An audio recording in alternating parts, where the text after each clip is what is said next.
Buen día, qué gusto saludarlos. Soy Ricardo Isaac. Póngase unos audífonos, prepárese un delicioso café y disfrute de esta breve historia.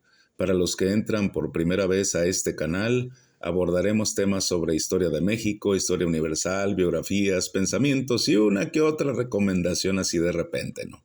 Un saludo para todos los apasionados por la historia. Es un canal para disfrutar, para aprender cada día más de todo lo que ha sucedido en la historia. En este programa charlaremos un poco más acerca de la vida independiente. Esta es la tercera parte, vamos a comenzar. Vamos a comenzar si usted se quiere situar en el tiempo y en el espacio, pues haga de cuenta que en la línea de tiempo estamos después de la Guerra de Independencia, ya siguiendo la línea después de 1821. De 1821 en adelante había un descontento porque las cortes españolas habían desconocido la independencia y había un descontento, y aprovechando esto, pues el 18 de marzo de 1822 Agustín de Iturbide se hace proclamar emperador por el ejército y este es ratificado por el Congreso. Los miembros republicanos del Congreso se niegan a aceptar este nombramiento y se organizan conspiraciones en contra del primer imperio mexicano encabezado por Agustín de Iturbide, hasta que a fines de agosto el emperador Agustín I disuelve el Congreso, manda a los enemigos a la cárcel y forma una junta instituyente con personas de su confianza que redactaría una constitución para el imperio. El emperador había olvidado las promesas con las que se había consumado la independencia. Estaban intactos los grandes latifundios que, aunque muchos habían pasado a manos de propietarios criollos, continuaban con el régimen de explotación que los había caracterizado durante el periodo anterior. El trato cruel y también la esclavitud provocan varias insurrecciones. El descontento provocado por la incapacidad del gobierno para la solución de problemas que tenía el país muy apremiantes y las medidas represivas contra los enemigos, contra los opositores, provocan que se deteriore la imagen del caudillo y pues esto fue aprovechado por los antiguos insurgentes, quienes en diciembre del mismo año y bajo la dirección de Antonio López de Santa Anna, que era republicano, joven y comandante militar de Veracruz, se sublevan en contra del emperador y de la monarquía y se pronuncian a favor de la república por medio del plan de Casamata. Esta sublevación fue apoyada por el gobierno de Estados Unidos a través del embajador Joel R. Poinsett.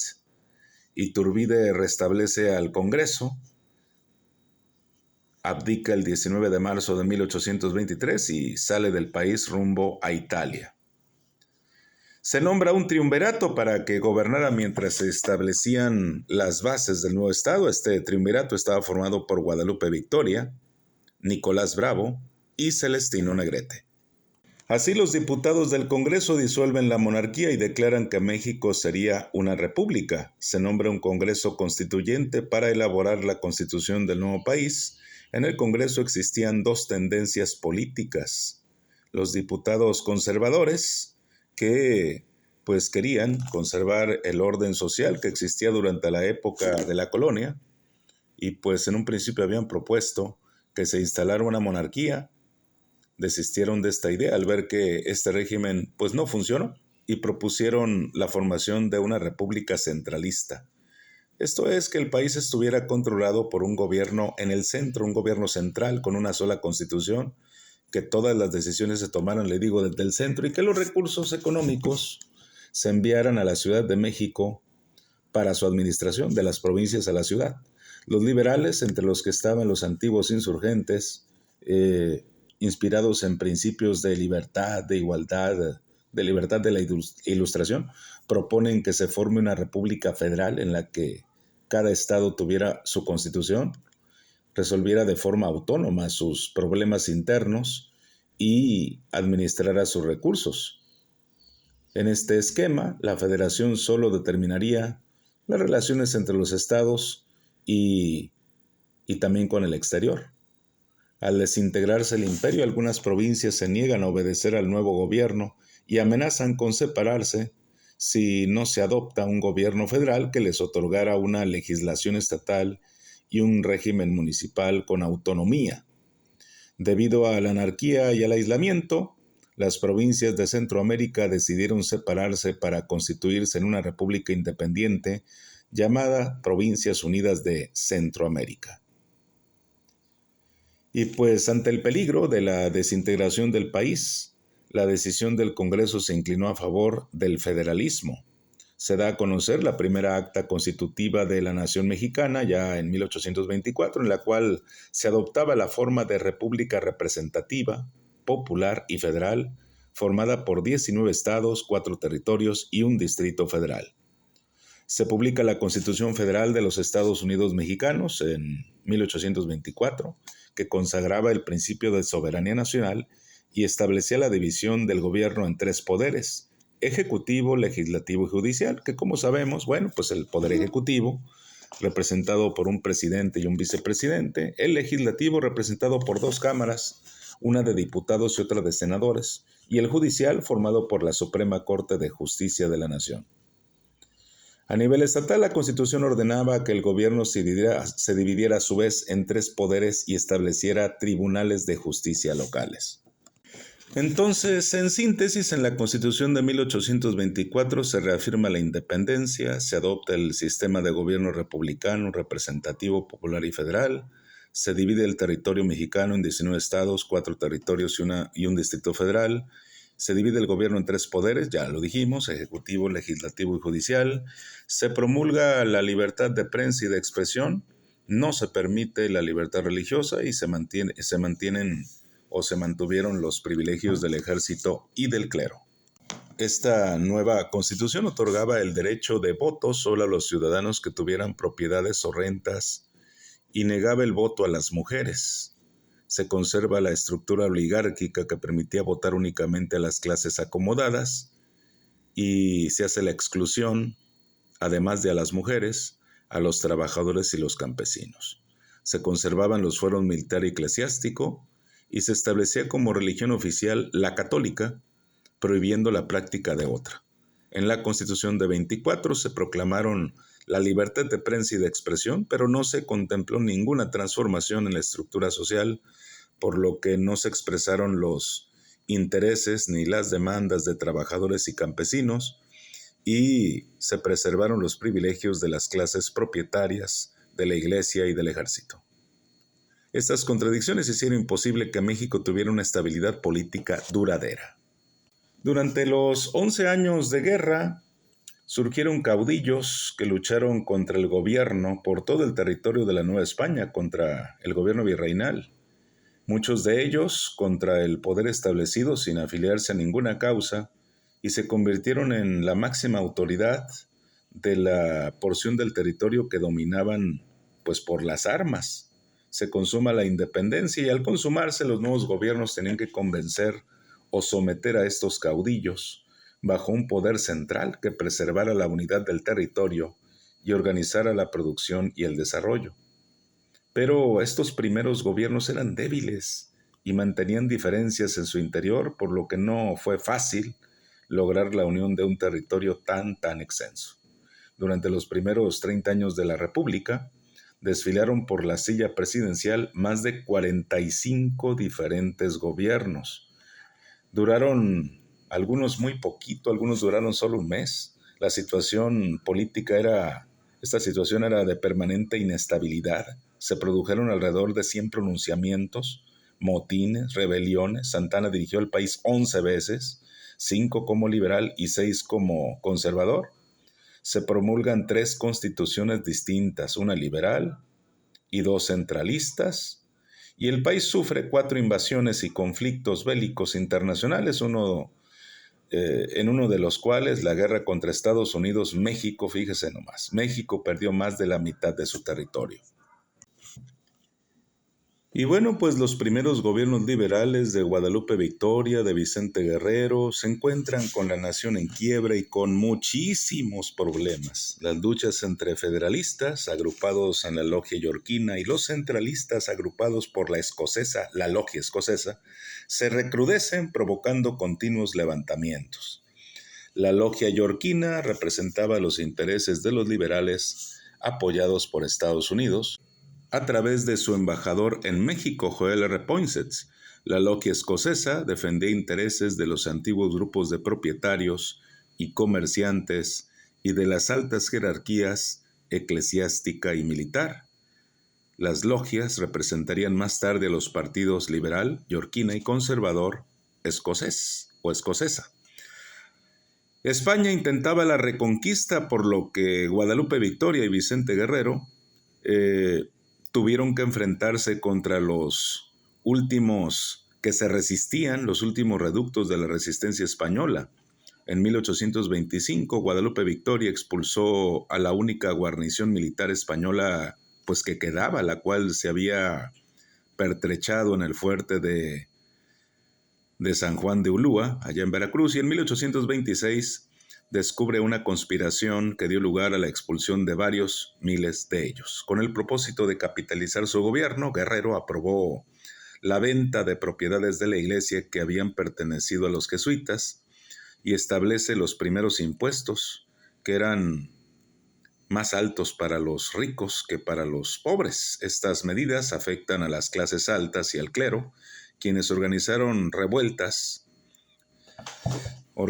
revuelta, encabezada por Anastasio Bustamante para derrocar al presidente. Bustamante establece un gobierno abiertamente centralista en defensa de los derechos de propiedad y de los privilegios de la iglesia.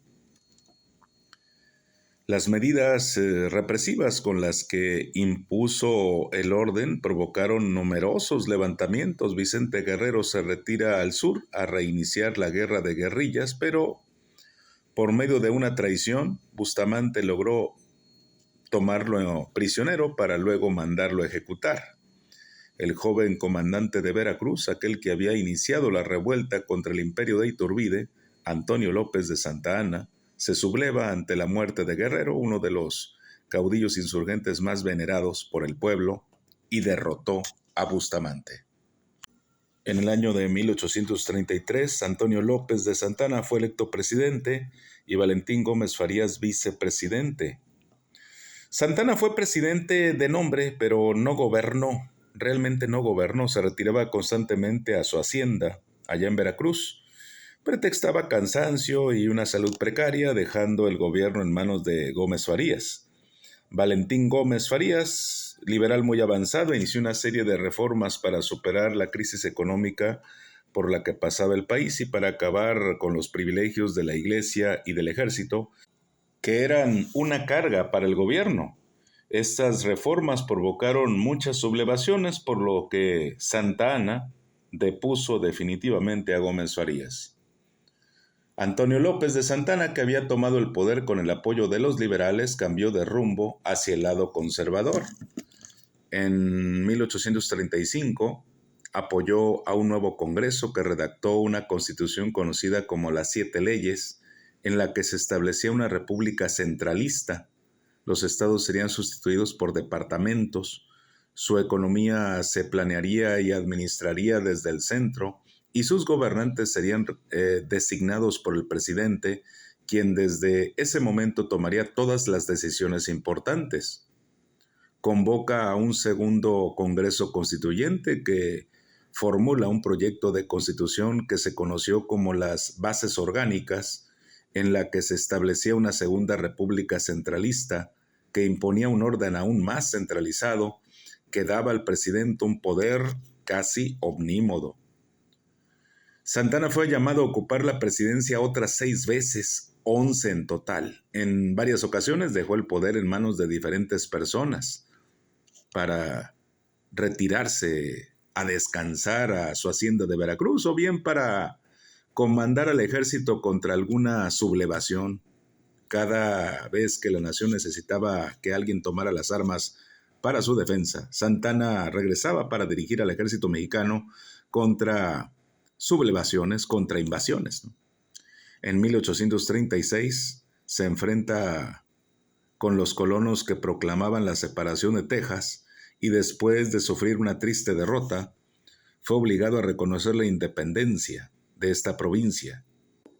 También defendió el país contra la incursión francesa conocida como la Guerra de los Pasteles y peleó contra la ofensiva estadounidense en la que México perdió los territorios de Texas, Nuevo México y Alta California. La guerra trajo consigo la invasión de tribus indias que, empujadas hacia el sur por la expansión de nuestro vecino del norte, Estados Unidos, incendiaban y saqueaban poblaciones. En el centro del país los campesinos se sublevan en contra de los hacendados, mientras las bandas de asaltantes saqueaban el territorio. En medio de la guerra civil, la situación económica no mejora. Después de más de 30 años de vida independiente en la que habían desfilado gobiernos liberales y conservadores, México no había logrado la paz ni la estabilidad económica o política. Antonio López de Santa Anna asume la presidencia por última vez allá por 1853, impuesto por una rebelión de los conservadores. Desterró a los miembros del Partido Liberal, Benito Juárez, Melchor Ocampo, José María Mata y Ponciano Arriaga, quienes se refugiaron en Estados Unidos.